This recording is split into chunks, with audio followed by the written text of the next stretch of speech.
కృష్ణ అండి, పద్మావతి కిచెన్కి వెల్కమ్. ఈరోజు మీకు మసాలా వడ అంటే బళ్ళ దగ్గర అమ్ముతారు కదా, ఆ టైప్లో మీకు చేసి చూపిస్తున్నామండి. దీనికి కావాల్సినవి ఏంటి అంటే శనగపప్పు అండి. ఈ గ్లాస్ తోటి 2 గ్లాసులు శనగపప్పు తీసుకున్నామండి గింజలుగా. అయితే 4-5 గంటలు నానవేసుకున్నాము. ఇందులోని కొంచెం పప్పు వేరేగా ఉంచేసుకోవాలి, అంటే కరకరలాడడానికి అని చెప్పేసి. మిగతా పప్పు చిల్లాపల్లా రుబ్బాలండి, మిక్సీలో వేసుకుంటాం జార్లో. ఇందులో మనం రుబ్బేటప్పుడు ఎక్కడ వాటర్ వేయకూడదు.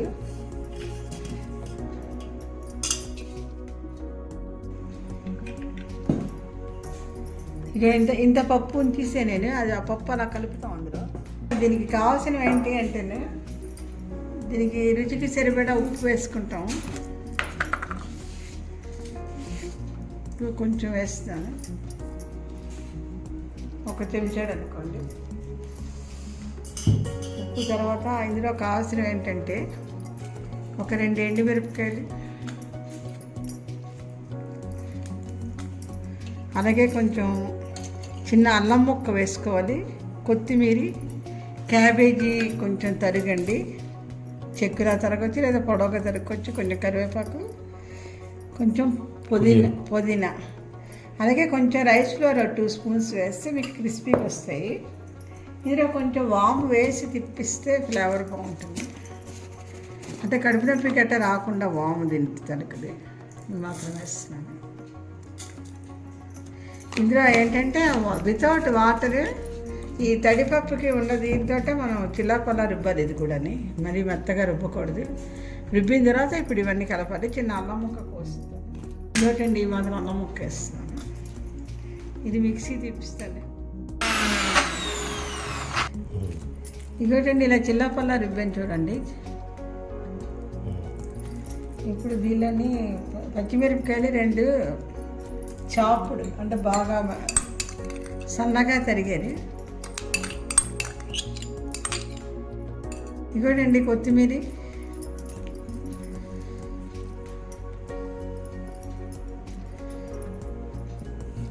కరివేపాకు, పుదీనా ఆకు,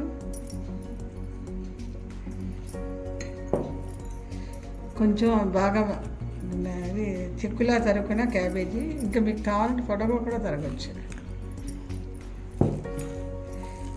అలాగే పప్పు కొంచెం ఉంచుకున్నాం కదా వేరేగా, ఇది కనిపిస్తాం.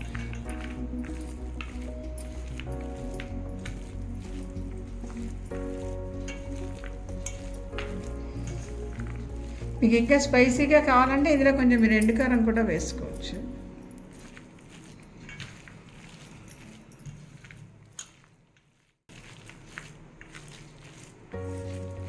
మీరు రుబ్బుతున్నప్పుడు మీకు మరీ గట్టిగా అనిపిస్తే జస్ట్ ఒక స్పూన్ వాటర్ వేసి కొంచెం తిప్పుకోండి శనగపప్పు. ఎక్కువ వాటర్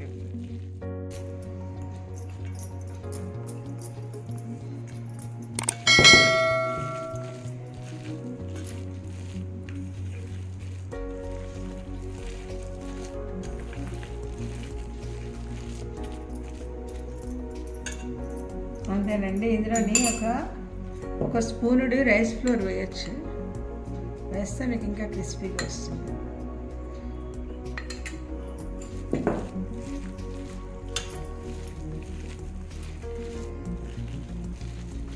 ఇందులో 1/2 స్పూన్ ఎండుకారం వేయాలి, కలుపుతాను. నూనె పెట్టి నూనె వేయించడం. ఇంకా మాత్రం ఎండుకారం వేస్తున్నాను.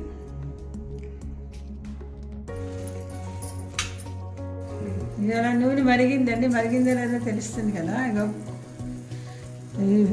బుడగలు వస్తున్నాయి కదా, ఇది కొంచెం మనం వేచేటప్పుడు సిమ్లో పెట్టుకోకపోతే మీదకి వేడి వచ్చేస్తుంది. అందుకని సిమ్లో పెట్టి ఎప్పుడైనా వేసుకోండి. ఇప్పుడు ఏం చేయాలంటే మనము ఈ చెయ్యిని నీళ్ళలోని ఇలా తడి చేసుకోవాలి. తడి చేసుకొని వీటిని ఇలా చిన్న చిన్న బాల్స్ లాగా ఉండల్లా చేసుకొని దీనికి ఇలాగ వత్తాలండి. అంచులు గట్టిగా నొక్కితే అందంగా వస్తాయి.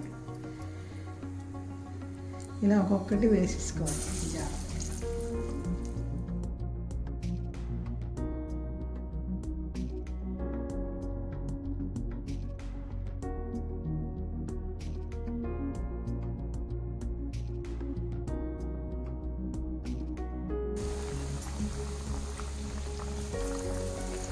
ఇవి కొంచెం సేపు అంటే మీడియంలో పెట్టుకోవాలి. సిమ్లో పెట్టి వేసిన తర్వాత అవి కొంచెం వేగిన తర్వాత తిప్పండి, లేకపోతే విడిపోతాయి. అవి కింద మీద బాగా ఎర్రగా వేగాక గోల్డెన్ బ్రౌన్ కలర్ వచ్చాక దేవిసుకోవడం. ఇలా వేగాక ఇప్పుడు మనం వెనక తిప్పినా అవి విడవండి, నీట్గా వస్తాయి. చూసారా ఎంత అలాగా క్రిస్పీగా చూస్తేనే కనిపిస్తుంది.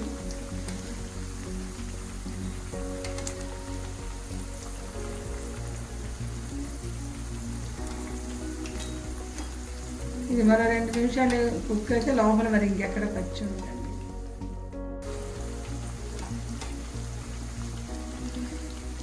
అలాగే ఇవన్నీ కూడా మనం ఈ విధంగా ముందరే మనం రెడీ చేసేసుకున్నామంటే చేతితోటి ఇలా ప్రెస్ చేసి కానీ లేదా ఆయిల్ పేపర్ మీదనే చేయొచ్చు, లేదా ఒక స్టీల్ ప్లేట్ మీద చేసుకుంటే మనం వెంటనే చేసేసుకోవచ్చు. ఇంకోటండి వేగిపోయి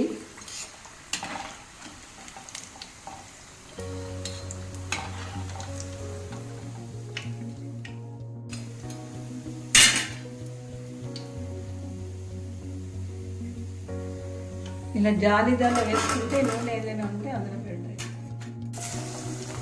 సిమ్లో పెట్టుకోండి, లేదా మేతులుతే.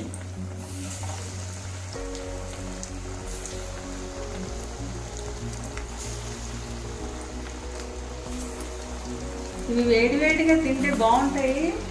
ఇవి సాత్విక మసాలా వాడండి, ఇందులో ఎక్కడ నో ఆనియన్ గార్లిక్. ఇదిగోనండి గుమగుమలాడితే మీకు సాత్విక మసాలా వడ రెడీ అయిపోయింది.